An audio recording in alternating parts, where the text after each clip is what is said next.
오늘은 많은 분들이 고민하고 계신 문제일 텐데요. 도대체 얼마나 있어야 파이어족이 될 수 있는가?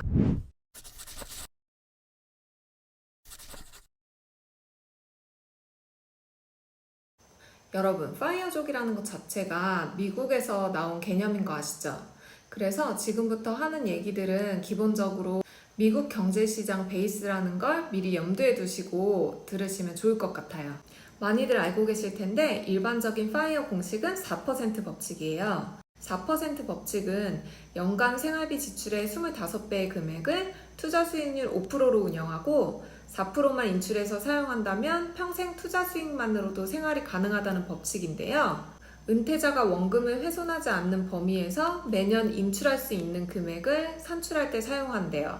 여기서 말하는 파이어족이 가능한 단계들이 있어요.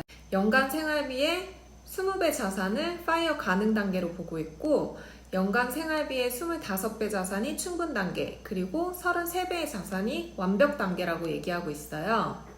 통상적으로 GDP 6만 달러인 미국의 파이어족 은퇴 자산이 100만 달러로 제시되는 것으로 볼 때 단순하게 적용해보면 GDP 3만 달러인 한국의 파이어족의 경우는 6억 원 정도로 산정할 수 있어요. 이 4% 법칙을 한번 적용해볼게요. 2020년 대한민국 평균 노후 생활비가 240만 원이에요. 그러면 연간 생활비는 2,880만 원. 파이어 충분 단계는 연간 생활비의 25배 자산이니까 7.2억 원이 돼요. 그리고 자산은 어떻게 운용하냐? 인덱스 펀드에 투자하라는 건데요. 미국 주식시장은 장기 투자 관점에서 연평균 7에서 10%가 상승하고 있고 복리 효과를 누릴 수 있고 수수료가 저렴하대요.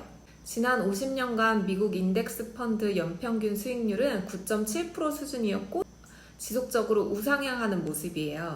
그런데 여기서 이 이론이 미국 시장 기준이라는 걸 알 수 있는 게 저희 주식 시장하고는 매우 차이가 있죠. 미국 시장에서는 이렇게 운용이 가능하다는 거예요. 한국에서 실제로 7.2억 원을 가지고 은퇴해서 살 수 있을까? 살 수 없죠. 한국은 주택 가격이 높으니까요. 실제적으로 노후 자금을 산정하려면 이 생활비에 주거 비용을 더해야 되거든요. 현재 아파트 평균 가격은 서울이 11억 원, 전국이 5억 원 수준이래요.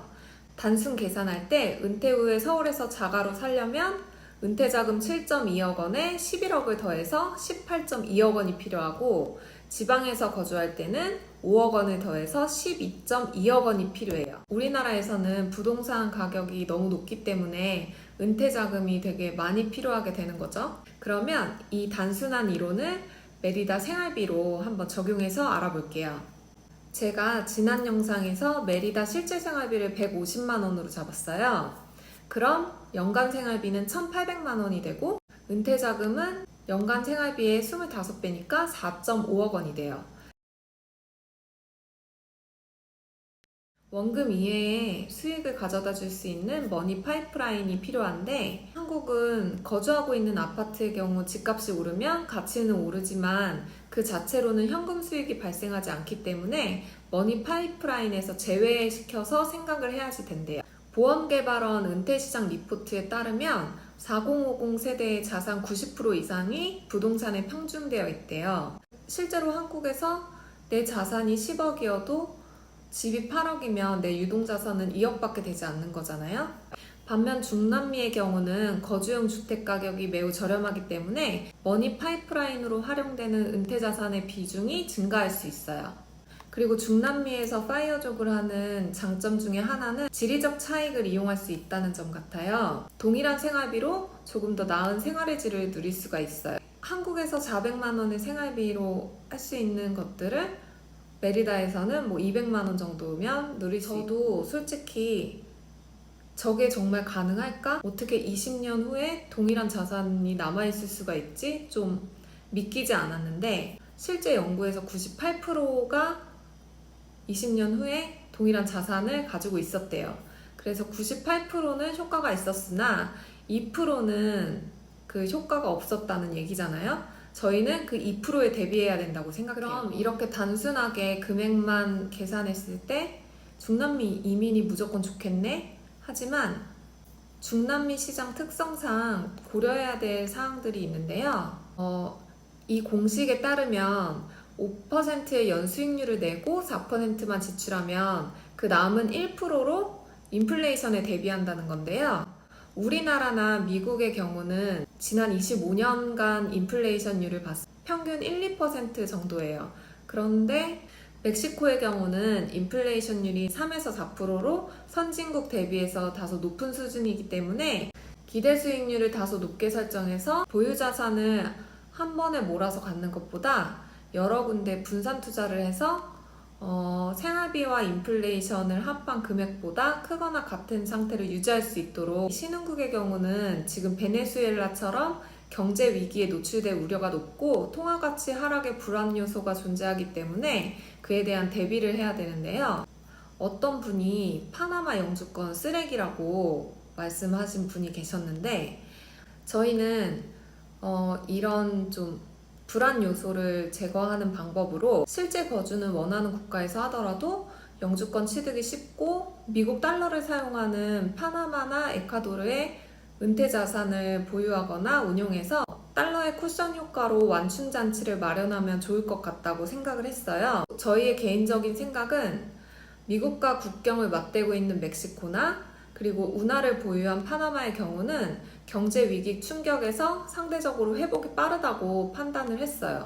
그리고 인플레이션율이 높은 대신 투자 수익률이나 이자율이 높기 때문에 똑같은 자산을 낮은 이자율이 있는 나라에 보유하는 것보다 신흥국에 보유하는 게 조금 더 투자 수익률을 높일 수 있는 방법 중에 하나라고 생각해요. 개인적인 생각은 미국 인덱스 펀드나 배당주 투자에만 집중하는 것은, 저희는 미국 시장을 잘 모르잖아요. 그래서 그거에 대한 확신을 할 수가 없어요.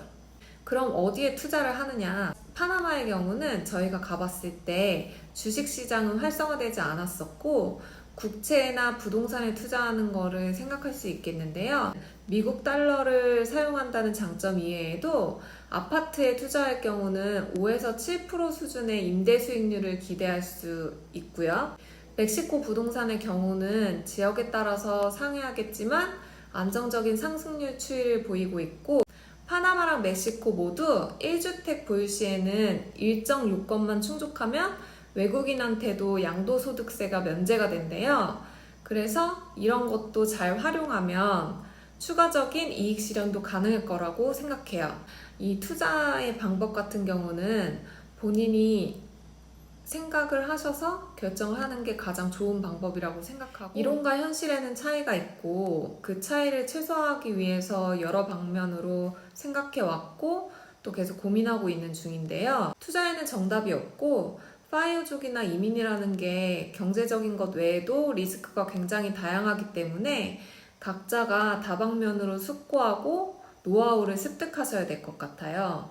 그리고 그 노하우를 실행하셔야 될 부분이라고 생각해요. 오늘 내용도 그 결정의 한 부분으로만 참고해 주셨으면 좋겠습니다.